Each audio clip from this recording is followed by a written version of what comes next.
এখানে আমি দিয়ে দিচ্ছি নুন আর হলুদ।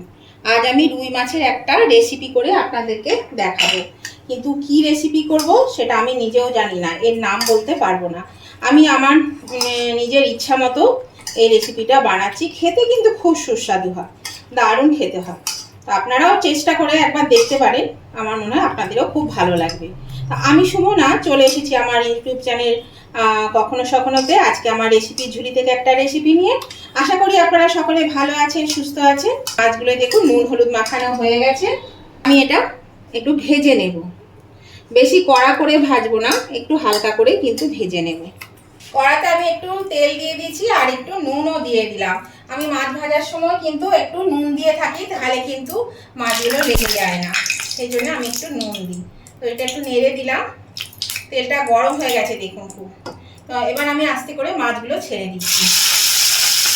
তো দেখুন আমি প্রথমে মাছগুলো ভেজে নিই, তারপর আমি আবার ফিরে আসছি। এই দেখুন বন্ধুরা, আমি মাছটা ভেজে তুলে নিয়েছি। এবার আমি রান্নাটা করব। মাছ ভাজা তেলেই আমি রান্নাটা করব।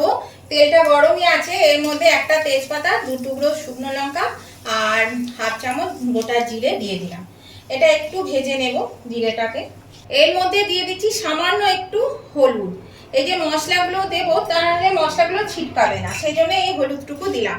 এটাতে হলুদের প্রয়োজন নেই, তবু আমি একটুখানি দিলাম। এবার আমি এর মধ্যে দিয়ে দিচ্ছি হাফ চামচ আদা বাটা আর 1 চামচ পেঁয়াজ বাটা, সরি ওটা রসুন বাটা।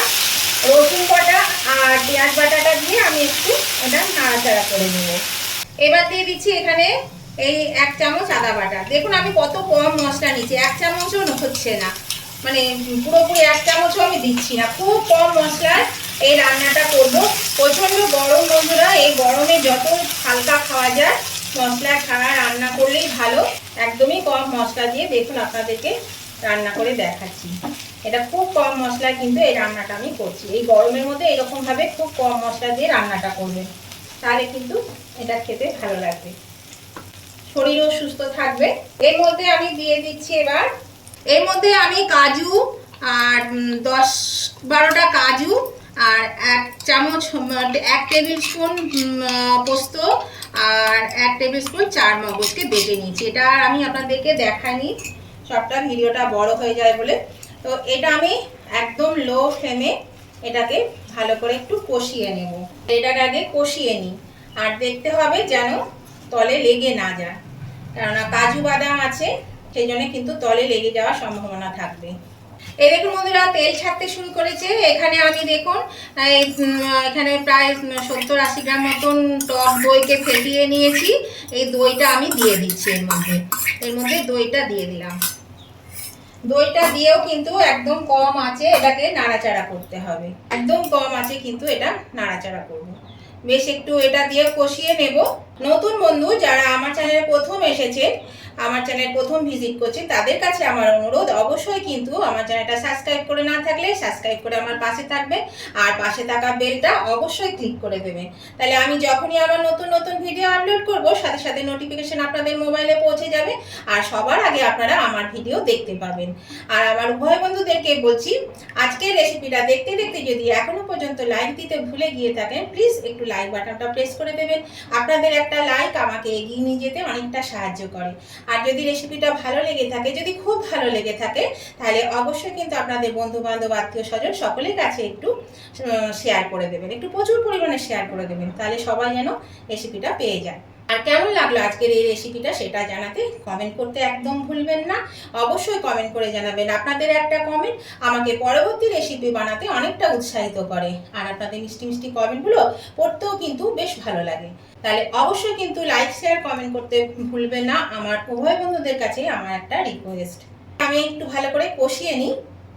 এই দেখুন বন্ধুরা, তেল ছেড়ে দিয়েছে। এর মধ্যে দিয়ে দিচ্ছি প্রয়োজন মতো নুন, দিয়ে দিচ্ছি চিনি, প্রয়োজন মতো টক দই আছে সেই জন্য একটু মিষ্টি দিতে হবে, আর মশলা বলতে এখানে একটু ভাজা জিরে গুঁড়ো 1 চা চামচ নিয়েছি, সেটা দিয়ে দিলাম। আর কাঁচা লঙ্কা বাটা, এখানে একটু কাঁচা লঙ্কা বাটা দিয়ে দিলাম। এখানে কিন্তু আমি আর কোনো মশলা দেব না। এবার আমি এটা দিয়ে ভালো করে নাড়াচাড়া করে নেব। এবার আমি এর মধ্যে দিয়ে দিচ্ছি একটু রসুন বাটা, জল ছিল সেটা দিয়ে দিলাম। আর এই যে দই কাজু বাদাম এসবের জল, বাটি ধোয়া জলটাও আমি এর মধ্যে দিয়ে দিলাম। ঝোলটা মানে গ্রেভিটা আপনাদের প্রয়োজন মতন করবেন, যেমন আপনাদের গ্রেভি চায় সেই মতন গ্রেভিটা দেবেন। এটা খেতে কিন্তু খুবই ভালো লাগে বন্ধুরা। আমি এর মধ্যে আরেকটু জল দেব। এরকম বন্ধুরা গ্রেভিটা ফুটতে শুরু করেছে। আমি ওর মধ্যে দুটো চেরা কাঁচা লঙ্কা দিয়ে দিলাম, আর ভেজে রাখা মাছগুলো আমি এর মধ্যে দিয়ে দিচ্ছি।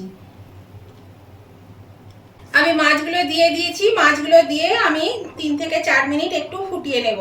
আর এই যে ঝোলটা দেখছেন এটা কিন্তু থাকবে না, যেহেতু কাজু বাদাম আছে, তারপরে চারমগজ, পোস্ত সমস্ত কিছুতে কিন্তু এটা ঠান্ডা হলে টেনে নেবে, একদম বেশ মাখা মাখা সুন্দর একটা হয়ে যাবে। তো এটা ফুটুক, 3-4 মিনিট পরে আমি এটা নামিয়ে নিচ্ছি। 3-4 মিনিট পরে ফিরে এলাম। এবার আমি গ্যাসটা অফ করে দিচ্ছি। এবার আমি মাছগুলো সব তুলে নিচ্ছি। একবার হলেও এইভাবে করে খাবেন, দেখবেন কিন্তু খেতে বেশ ভালো লাগছে, খুবই ভালো লাগে।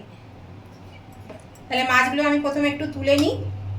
এই দেখুন বন্ধুরা, আমি মাছটা নামিয়ে নিয়েছি। আর এটা খেতে কিন্তু খুবই সুস্বাদু হয়। অবশ্যই আপনারা একবার করে খেয়ে দেখবেন। আর ভালো লাগলে অবশ্যই কিন্তু উভয় বন্ধুরা লাইক শেয়ার কমেন্ট করতে ভুলবেন না। লাইক শেয়ার কমেন্ট করে দেবেন। তো আজকের মতন ভিডিওটা আমি এখানেই শেষ করলাম। আবার আমি নতুন ধরনের নতুন কোনো ভিডিও নিয়ে চলে আসবো। ততদিন আপনারা ভালো থাকবেন, সুস্থ থাকবেন। Tata, bye bye.